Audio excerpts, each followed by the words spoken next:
My name's Nick and I work for a strategic communications and investor relations firm. I'd been diagnosed with ADHD in August 2020 and as well as looking at medication options, I was advised to have a look at potential ADHD support and coaching. And at the time I was also looking at potentially starting my own business, having had some difficulties managing my ADHD throughout my career. So it was nice to see someone who actually has ADHD themselves.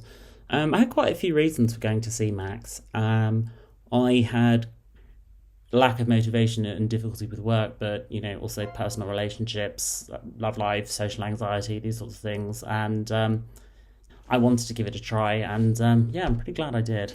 I've been through CBT. I think I've had about 4 or 5 different therapists, counsellors, psychotherapists, what have you, in the last 10-15 years. So coming away from my first session with Max, it was an experience unlike the others in that I felt incredibly motivated, seen and understood, and that's sort of what's carried on. It's having someone who's in your corner but also who just gets it. So one of the first things I learned with Max was sort of consolidating calendars and inboxes, which has been so helpful.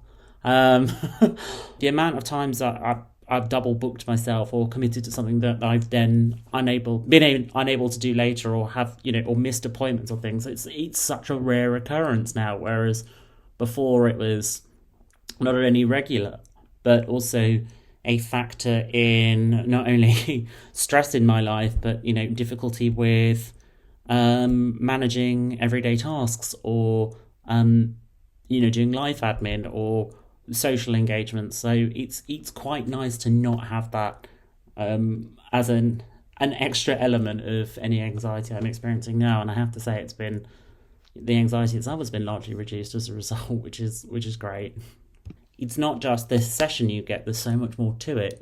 You have access to a community of people, you have a support group, you have a network on WhatsApp, you have other people in perhaps similar situations who are able to help you, and it's ultimately very, very much worthwhile. I mean, for myself, it's been incredible. It's a good investment in yourself, and it pays itself back in value quite easily. I mean, you think about things like ADHD tax, where we forget appointments, we lose stuff, or we do certain things, and you end up paying for things that you probably didn't need to. It seems like a bit of a no-brainer. I'm like, I'd say definitely look into it.